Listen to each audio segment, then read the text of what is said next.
Assalamualaikum warahmatullahi wabarakatuh.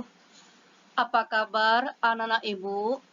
Harapan ibu, kita selalu dalam keadaan sehat dan dapat melaksanakan aktivitas sehari-hari dengan baik. Amin ya rabbal alamin. Jumpa lagi dengan saya Irma Dayanti, SSI, Guru Mapel IPA kelas 10 AP. Baiklah anak ibu, kita lanjutkan materi pembelajaran kita pada pagi hari ini, yaitu melakukan penanganan limbah di lingkungan sekitar. Baiklah anak ibu, kita mulai saja materi kita, yaitu penanggulangan limbah berdasarkan wujudnya. Jadi penanggulangan limbah yang akan kita bahas pada pertemuan kita kali ini, yaitu berdasarkan wujudnya ada padat, cair, dan gas. Ya, kita mulai saja dengan menanggulangi limbah padat. Cara pertama yaitu dengan penimbunan limbah atau landfill. Hal ini merupakan tumpukan sampah dari rumah tangga maupun pasar dapat digunakan untuk menimbun tanah yang agak rendah dengan cara diratakan kemudian dipadatkan dan ditimbun dengan tanah untuk mempercepat penguraian dan tidak menimbulkan bau. Namun demikian, cara ini tidak menjamin keamanan bagi lingkungan karena sering menimbulkan pencemaran air tanah yang bersumber dari lindi atau air rembesan sampah. Cara yang kedua, penanganan limbah padat yaitu dengan sanitary landfill atau metode penanganan limbah padat dengan cara membuangnya pada area tertentu. Yang ketiga, dengan cara pembakaran atau incineration, yaitu pembakaran sampah yang akan menghasilkan abu.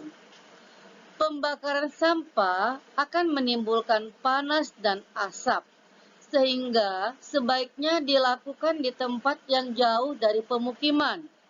Namun demikian, tidak semua sampah dapat dibakar, misalnya kaleng, logam, kacang, dan besi, sehingga diperlukan alat pembakar sampah bertemperatur tinggi atau incineration untuk menghancurkannya. Bagaimana anak ibu dapat dipahami? Harapan ibu, anak ibu dapat memahami dengan baik. Berikut kita akan membahas bagaimana penanggulangan limbah cair.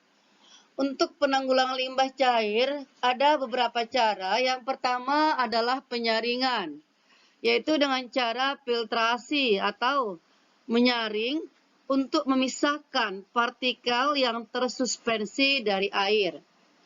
Kedua, flotasi, dengan cara membuang dan memisahkan partikel yang mengapung di atas permukaan air. Yang ketiga, anak ibu, namanya absorpsi atau penyerapan. Dengan menggunakan karbon, partikel yang tidak dibutuhkan bisa terserap dan terpisah dari air. Yang keempat adalah pengendapan. Nama juga pengendapan, tentu tujuannya supaya bahan yang tidak mudah larut bisa terpisah dari air. Proses ini dilakukan dengan cara menambahkan elektrolit. Cara yang kelima yaitu penyisihan, yaitu dengan cara mengoksidasi limbah cair sehingga zat organis beracun bisa terpisah dari air. Penanganan limbah cair yang keenam yaitu dengan cara menghilangkan material organik dengan cara memberikan mikroorganisme agar material organik dalam air hancur ataupun hilang. Langkah yang ketujuh yaitu atau cara yang ketujuh menghilangkan organisme penyebab penyakit. Proses ini bisa kita lakukan dengan menggunakan sinar ultraviolet ataupun menambahkan klorin. Cara yang kedelapan adalah penghancuran partikel perusak. Ini dilakukan supaya melindungi alat dan partikel-partikel yang bersifat merusak. Kesembilan, penggunaan kolam oksidasi. Hal ini merupakan metode penanganan limbah cair secara biologi. Dan terakhir adalah dengan cara pengurangan limbah cair. Limbah cair bisa dikurangi dengan cara mengefisienkan proses produksi sehingga jumlah limbah cair yang dihasilkan dapat diminimalisir. Bagaimana anak ibu paham tentang penanganan limbah cair? Semoga anak ibu dapat memahaminya dengan baik. Baiklah anak ibu, penanggulangan limbah berikutnya adalah limbah gas.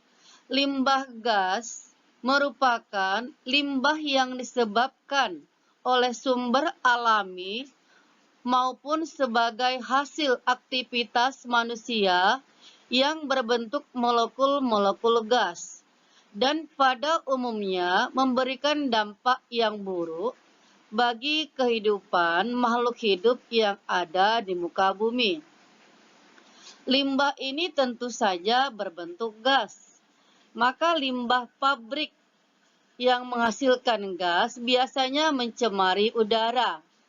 Beberapa contoh diantaranya adalah kebocoran gas, pembakaran pabrik, asap pabrik, sisa produksi, dan lain sebagainya. Dalam proses pengolahannya, pada bidang industri dapat dilakukan dengan 3 cara. 1. Mengontrol emisi gas buang. Kedua, menghilangkan materi partikulat dari udara pembuangan. Dan yang ketiga adalah pengolahan limbah B3 atau bahan berbahaya dan beracun. Demikianlah anak ibu materi kita pada hari ini.